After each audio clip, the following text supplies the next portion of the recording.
that one's free. Every single ride. OMG, Trainiacs. If any of you happen to get the license plate of that truck that I think must have hit me yesterday, let me know. Hit me up in the comments below because I feel like shirt after the marathon swim training yesterday. I don't ever want to look at that lane again. Maybe it was that lane. I don't know. It was all a blur. Everything. Neck especially. From breathing, I guess, 10 zillion times, that hurts.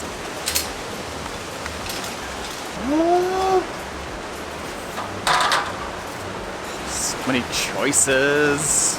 So, as a result of feeling like yesterday was my first day of Matador school, today is going to be a fairly easy, light, 25 minutes late to the pool kind of swim.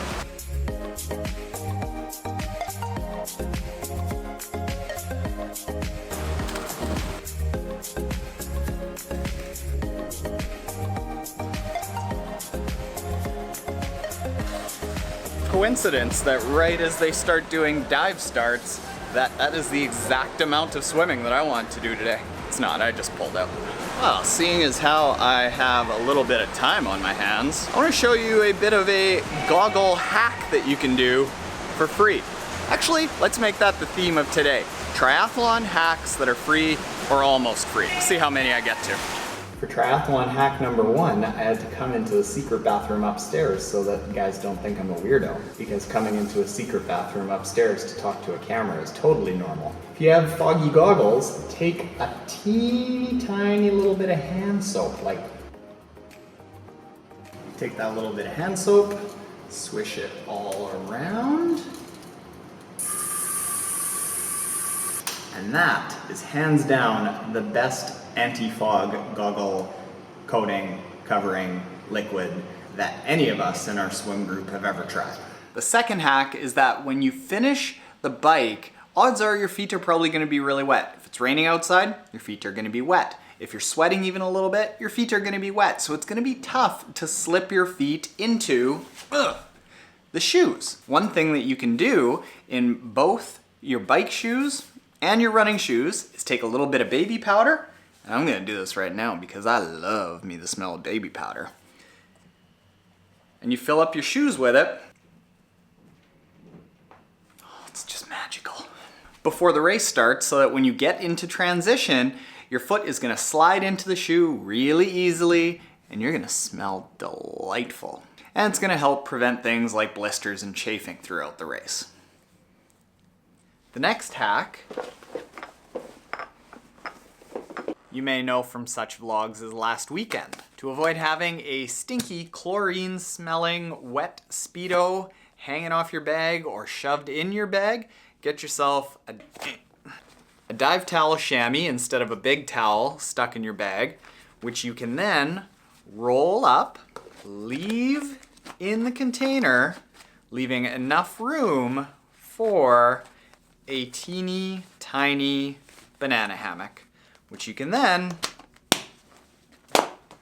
pop in your bag and nothing's wet. Not bad, eh? Not bad. You want to know about Speedo care? You talk to Taren.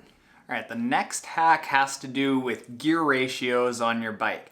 Now you can be riding the same speed, but with different gear ratios. And what I mean by that is you can be riding, say, 30 kilometers an hour and be mashing, like really pushing hard.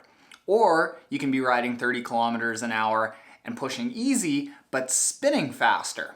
And what you want to do in a triathlon, specifically to save your legs, is you want to be spinning basically as fast as you can without your bum rocking back and forth and bouncing on the saddle. That, if you don't have a cadence meter, is a good way to get yourself to about 85 to 100 cadence. That's the amount of times that you do revolutions. And around that sort of cadence, you're going to be saving the muscle fibers of your leg from doing a whole lot of work and putting more of the load on your cardiovascular system. That's what you want in a triathlon because you don't want to have your legs torn right to shreds by the time you get to the run. So think as fast a cadence as you can go without bouncing on the saddle uncontrollably. That one's free. Those are my old investment advisor button-up shirts that don't ever get worn. Sticking with the bike hacks, a good way to carry your nutrition without actually having to put it in your pocket during the swim or having to stuff it in your pocket during transition 1 is that you can mount with a little bit of electrical tape all of your gels to the top tube. And this is assuming obviously that you're using gels for your nutrition. So how you do it is you take a little bit of electrical tape, and if you want to be super advanced, you color coordinate it with your bike. And you see how there's the little indent right there on the tab? Take the electrical tape and put it over top of that indent. See it? You see it? You see it? There you go, a little bit of a tear there. That's where the top of the tab from the gel is gonna rip off. And you tape the top tab that rips off. And you can do the same thing with a few gels, stacking them one on top of another, like so. And then when you wanna actually just get access to the gel, you grab the bottom and you just rip. I'm not gonna do it right now because I really like these gels and I don't wanna rip one right now. So when you rip it across, the top will come off, opening up the gel.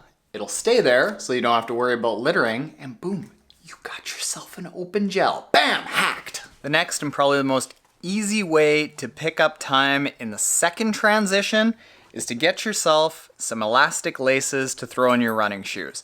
Spending time tying running shoes or fumbling to like get a pair of pre-tied running shoes onto your feet while you're wet and you're sweaty and you've squirted Gatorade all over yourself. That is one of the easiest ways to lose time in transition. So, like I mentioned before, go with the baby powder in the shoes to keep them nice and dry, and then get yourself a pair of really cheap elastic laces that have the little, what's it called? I have no idea what's this called. A little springer thinger on the end. And then when you get into transition 2, you just open it up really wide and you go whoop, put a little bit of muscle into it, bam, your shoes are on. Hacked! And for the last couple hacks, we'll use my trusty commuter to demonstrate. Basically, every time you go on a ride, doesn't matter if it's a commuter bike, a tri-bike, a road bike, you wanna make sure that it's running as smooth as possible. So number 1, pump up your tires. Every single ride. Last thing, every week, couple of weeks, or after a rainstorm, lube, baby. Now, I just lubed the chain so you can see that it is gonna be fairly smooth, but if you don't wanna give yourself a full cleaning, you can just give it just a few drops and she runs nice. Bam! Hacked. And there you go. There are goggles, baby powder, gear ratio, electrical tape, pump up your tires, elastic laces, lube. 8 cheap or damn near free ways that you can probably gain yourself over the course of a triathlon. Like in a sprint, we're talking a few minutes. Over an Olympic, I would say 5 to 10. Yeah, a lot of those things make a huge difference. Specifically speaking from experience, I once took a bike into a bike shop saying, why is it running so slow? It's hard to push the gears. And the woman that was looking at the bike said, have you ever put lube on your chain? I had to say that in 2 years of owning that bike, the answer is no. Learn from my mistakes, Trainiacs. Learn from my mistakes. All right, that's it for the day. I'm gonna go lie on the couch and enjoy my sweet smelling feet.